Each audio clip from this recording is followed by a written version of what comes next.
Hello again, everyone. Another message from PayPal. Here we go. Thanks so much for the video. I watched it as soon as I got your message. I can relate to another person who you did a video for. She told you how she couldn't handle the validation your video provided. As you know all too well, we get any sort of validation. Getting any sort of validation is not natural to us because of the abuse we suffered over the years from the narc. Instead, right after I watched the video, I changed the locks at my house. It took 2.5 hours because I didn't want to wait one more second in case the narcs come over. I changed the garage door and the front door. I had bought new locks last week because my mom and little sister let themselves in anytime they want. This is without my permission and when I am not at home. It's an invasion of my privacy. I've been setting more boundaries, and this is another step towards that. My mom convinced my siblings that we should all have keys to each other's homes in case of an emergency. Well, there have been zero emergencies, and they've been at my house countless times. Even when I am home, they don't ring the doorbell. They just let themselves in. Especially my narc little sister. She acts like she owns the place. When she comes over, I have to adhere to her rules. They'll be in for a nice surprise the next time they try to enter my house illegally without my consent. Well, that's a great thing. It's changing the locks. Because narcissists, they love keys to the house. They love having keys to your house because they will go in anytime they want. My parents, I took my keys away from my father when we had that huge fight about the baby furniture, and they were adamant, I want keys to your house, I want keys to the house, I want the alarm code, I want the. So I understand all of that. They don't even when you move out, they want to be in your space. My mom is a classic narc. Here are a few bullet points about her. My dad is no angel either. It's a complicated story. However, he did turn to sniffing gas and alcohol to cope. Wow. Not sure if he did this before he married my mom. That's not something you usually come up with later in life. I did have a few uncomfortable encounters with my father when he was high or drunk. I used to live out of state and came into town for my baby sister's high school graduation and my brother's engagement party. They were both the same weekend. My dad was high at my sister's graduation and I recognized it right away. He wasn't himself. After the ceremony, my dad insisted I drive him back to my parents. The way he kept insisting made me feel really uncomfortable, almost like he was hitting on me. I kept thinking, this isn't happening. I looked to my sister for help, anyone for help, to say, no, you drive with us. But his behavior was oblivious to the rest of the family. He used the excuse that he wanted to show me my little sister's car and how he fixed it up. It used to be my car and my parents helped me buy it when I was in college. Long story short, I drove him home, and a few miles before we get to the house, he put his hand on my thigh. This is the first time I've shared this story with anyone, so sorry to bother you. So sorry to burden it on you. I don't want to spoil your birthday. I don't want to spoil your birthday. Don't worry about that. I know you suffered sexual abuse at the hands of your mom. I'm sorry for that. As soon as my dad put his hand on my thigh, I smacked it away and called my sister right away. I figured if I was on the phone, he couldn't do anything to me. It's sad because I always thought I was daddy's girl. I'm uncomfortable thinking about it, even having any sort of interaction with him. I'm 33. This happened 3 years ago. My dad's best friend tried to have an affair with me when I was 20 years old. I told sister that dad's married friend got my cell number somehow and kept asking me to go on his boat with him alone. Thankfully, my mom found out and put a stop to this asshole. My dad did nothing and continues to be friends with this guy to this day. So I'm thinking my dad could be a sexual predator hiding in the shadows. Our lives are so fucked up, aren't they? I think your father's probably with a group of sexual predators, like my wife's father is. They like to run in packs sometimes. So, that's what it sounds like. Sounds like he's probably getting high and they go out doing what they do. But I wouldn't be surprised if your dad's group of friends is a bunch of sexual predators. This is my mom, perpetual dieter, weighs more than 200 pounds and claims she eats very little. She's constantly eating. Yeah, they always claim all they eat is salads. Go into their car and look for all the fast food wrappers, and and you'll see. See, the narcissist thinks because nobody sees them eating that it doesn't count.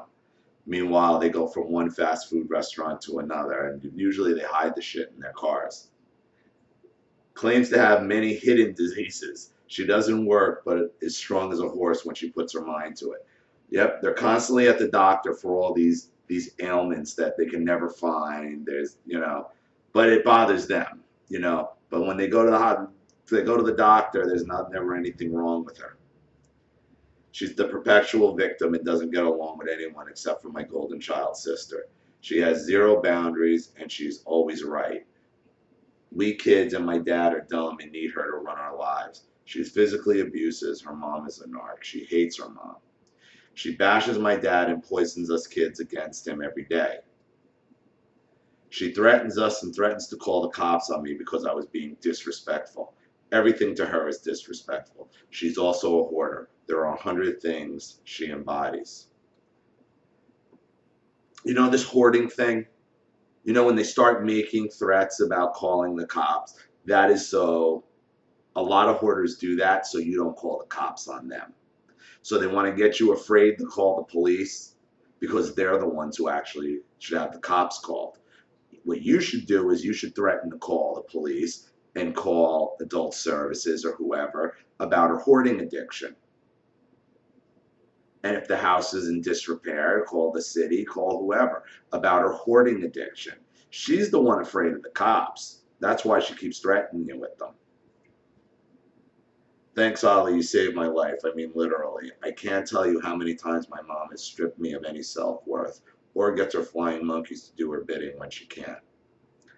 I am low contact and can't wait to be no contact. I just moved back home 2 years ago, and I live here in Rochester, New York. However, I'm not considering moving out of state because my mom all but threatened me with her latest Pinterest quote meme. I'd miss my brothers. Thankfully, one is married. The other brother lives with his girlfriend of 5 years. My brother's wife and my other brother's girlfriend dislike my mom very much. I am single and I struggle with trust for obvious reasons. I feel like my mom robbed me of this too. I am attractive too, and I am always running away from men who want a romantic relationship with me, but they are not single. It's tough to finding a good guy. Perhaps I was meant to stay single until I discovered what NPD was. I always wanted my parents' approval, and that included guys I dated. Of course, they never approved of anyone. I could care less what they think now and tell them nothing about my personal life, but I haven't lost hope. I feel like myself again since my recovery from watching your videos.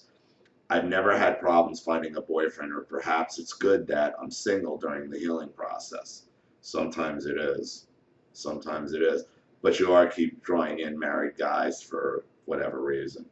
But guys are guys. I mean, a lot of them cheat. My life has changed so much since I started turning things around 2 years ago. I've had setbacks as many people do when recovering from abuse. You think you're crazy, unreasonable. You think you're the crazy, unreasonable one sometimes. That's why I continue to watch your channel, because it's a constant reminder that the narc is always looking for their supply. That's why I believe my mom sent me that threatening meme. It was a warning shot that she's going to escalate her need for her narc supply. Thanksgiving is less than 2 weeks away and she's setting the trap. I won't fall for it. I am considering not going at all. Last Christmas I went to New York City by myself. My mom had beat me up on Christmas Eve. The year before that, I was not going through that again. Thanks again. I'll contribute to PayPal this Friday when I get paid. Much love, Tiana.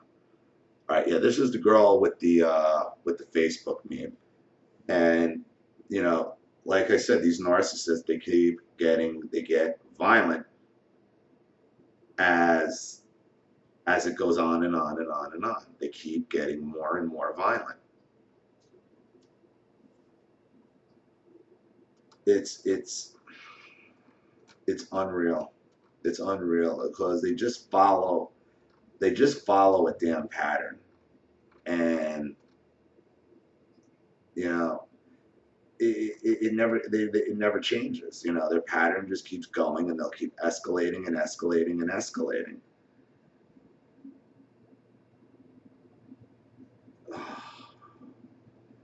You know, the thing with your father is quite disturbing. I mean, narcissism draws in narcissism. I mean, he has just as much of a problem as your mother does. I mean, whether it's sexual or physical abuse. I mean, last year, when you were 28, 29, you're getting into a fist fight at Christmas with an old woman. There is no reason for you to go on Thanksgiving. None. None whatsoever. You know, none whatsoever. Because you are going to be set up for another epic blaming, violence. You know, God knows what. God knows what you're going to be blamed for. Also, they might already know. Understand, they might already know you changed the locks and might just be waiting to get you all as a group at the holiday, because they love confronting you on holidays. So there is a very distinct possibility that they know that the locks are changed already and they haven't said anything to you about it because they want to blindside you with it. Not going in the holidays after changing the locks is a perfect signal to them. Is a perfect, I want you people out of my life. So I would definitely stay away from any holidays with them. You know, anything your mother's at or your sister's at or anybody who feels the need to let themselves into your house. You know, it's crazy. So thank you again for the story. Thank you for watching. I hope this helped. Again, thank you everyone else for watching. Please leave any comments in the comment boxes below.